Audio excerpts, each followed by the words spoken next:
Bonjour à tous, aujourd'hui on se retrouve pour la présentation un livre que j'ai reçu des éditions Danae pour pouvoir le partager avec vous et je suis trop contente parce qu'il est vraiment magnifique. Il s'agit de l'almanach de Féerie qui vient tout juste de sortir, Secrets et croyances populaires de Véronique Barrault et illustré par Océane Laïsouk. Déjà rien que la couverture est magnifique, j'adore. Il est vraiment magnifique. Bon, c'est une belle couverture, cartonnée dure, hein, voilà. Je vous montre sur toutes les coutures et on va lire ensemble du coup ce qui est écrit au dos. Avez-vous déjà entendu parler du bonhomme Janvier, un personnage folklorique ancêtre du Père Noël qui effectuait sa tournée dans la nuit du Nouvel An? Connaissez-vous les Asraï, ces êtres délicats qui quittent la profondeur de leur lac à la mi-mai pour exaucer les vœux? Grâce à cet almanach rempli de traditions, de croyances et de rituels, entrez dans le royaume des coutumes et des légendes sur les créatures fantastiques. Il parcourt les dates clés de l'année pour réenchanter votre quotidien. Vous y trouverez les pratiques et savoirs ancestraux d'ici et d'ailleurs, d'antan et d'aujourd'hui, les offrandes à réaliser et les précautions à prendre. Apprivoiser et amadouer ces personnages surnaturels en découvrant le moment de l'année où ils se manifestent et en suivant les nombreux conseils délivrés dans ce livre. Vous y apprendrez entre autres à confectionner les délicieux charbons de la sorcière Bafana, la croix protectrice de Sainte Brigitte ou à tenter de retrouver la santé grâce au Samodivi, les fées bulgares. Donc il est au prix de 23 €. Je vous mettrai dans la barre de description mon lien vers Amazon si vous voulez passer par là. Et sinon, il est disponible partout. Voilà, on va le découvrir ensemble. Bon, déjà, quand on l'ouvre, c'est magnifique, hein. Ça fait très livre ancien, hein. J'aime beaucoup, beaucoup. Alors, on a une magnifique page de garde d'introduction, un préambule. Derrière tout livre se cache toujours un Il était une fois. Ouais, je vous explique ici comment, enfin, la petite histoire et puis à chaque fois, pour chaque mois, parce qu'évidemment c'est un livre qu'on va parcourir, de janvier à décembre et pour chaque mois, vous aurez, des dates avec, des choses, à savoir sur le petit peuple et tout ça. Voilà. Donc ici, on a le premier mois, janvier, c'est hyper joli, hein, l'illustration. Regardez comme c'est beau. Donc 1er janvier, on a le texte: «Un petit rituel protecteur». Du pain porte-bonheur, des cadeaux en différé et ce sont un petit peu, des légendes. Recette: les cochelins de bonhomme Janvier. Voilà et c'est super beau. Meilleurs vœux, les illustrations sont vraiment belles. Bizarre, vous avez dit: «Bizarre, faites entrer le bonheur chez soi», avec ces fameux bambous. À chacun sa méthode. Puis on arrive à début janvier, la fête des âmes. Le 6 janvier, forcément, on va parler de l'épiphanie, voilà. Et on a à chaque fois des petites histoires, voilà. Donc si on nous dit par exemple pour l'épiphanie: «Ronde et dorée comme le soleil, la galette croustillante de l'épiphanie cache en son cœur une fève capable de transformer tout individu en roi ou reine d'un jour».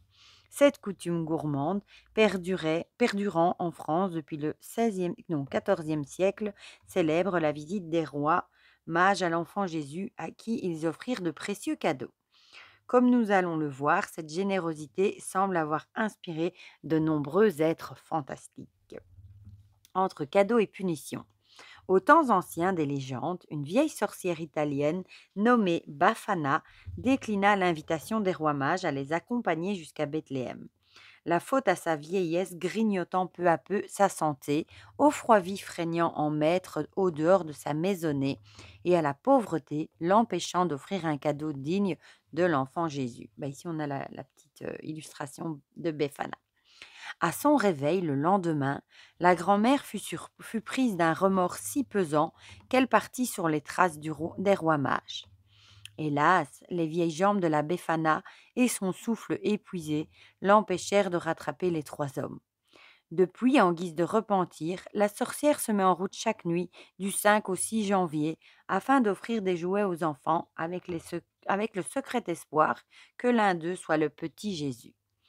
Si autrefois elle déposait du charbon ou des oignons dans les chaussures des chenapans, le temps l'a rendue plus clémente, car elle se contente aujourd'hui d'offrir à ces derniers des morceaux de réglisse couleur charbon ou des friandises portant son propre nom.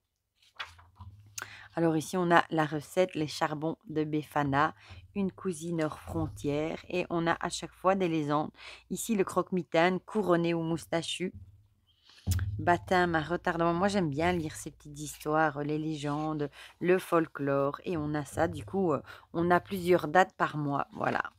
31 janvier, Brigitte. Et il est super beau. Comment réaliser la croix de la Sainte Brigitte. Rituels et traditions de janvier, ça on retrouve à chaque fin de mois. Voilà, dans la nuit du 31 décembre au 1er janvier, pour se préserver des êtres maléfiques durant un an. Et elle vous donne faire du bruit, balayer le seuil de sa maison, puis y répondre des cendres tirées de la cheminée, etc. Et au 1er janvier. Début janvier, pareil, voilà. Puis on a février. Je vais vous montrer un petit peu quelques pages comme ça. Le carnaval, le mois de mars et la Saint-Patrick forcément. Regardez ces illustrations comme elles sont magnifiques. 3 derniers jours de mars et 3 premiers jours d'avril. Voilà, recette du lait de licorne. Et on a à chaque fois de magnifiques illustrations. Vraiment très très chouette, je trouve. L'Ascension, le jeudi saint. Attention aux coquilles d'œufs le dimanche de Pâques. Regardez les illustrations. Comme c'est joli. Il est vraiment très très beau, je trouve. Les 3 premiers mardis. Voilà. Pour ceux qui aiment le folklore, ici les Selkis, le petit peuple. Il est vraiment très très chouette, je trouve. Voilà. Ici on a juillet. Je vous montre un petit peu comme ça. Le but c'est de vous montrer un peu l'intérieur. Les illustrations. Bon, on va regarder juste le mois d'octobre, voilà, comme on y est. Bon, forcément, un petit mot sur Samhain. J'adore cette illustration, elle est trop jolie. Voilà, il est vraiment très chouette. Des gousses d'ail. Bon, dès qu'il était, j'avais vu la couverture, je savais qu'il allait me plaire. Le 25 décembre avec Noël. Regardez comme c'est joli. Voilà, je vous montre vite fait. Rituel tradition de décembre. De Noël à l'épiphanie. Le mot de la fin. Alors ici, on a une bibliographie partielle avec plein de ressources. Ah, l'éphéméride. Je les ai, les éphémérides. Bon, ici, c'est la suite, vous voyez, elle est grande. Ensuite, on a la table des matières, classée par date. Voilà, et j'adore l'effet parchemin, c'est très beau. Hein.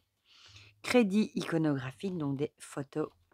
Le livre du même auteur, La magie féerique que j'ai, il me semble. Peuple silencieux, celui-ci je l'ai. Fée élémentaux. Voilà, le petit peuple, celui-là je l'ai également. Voilà.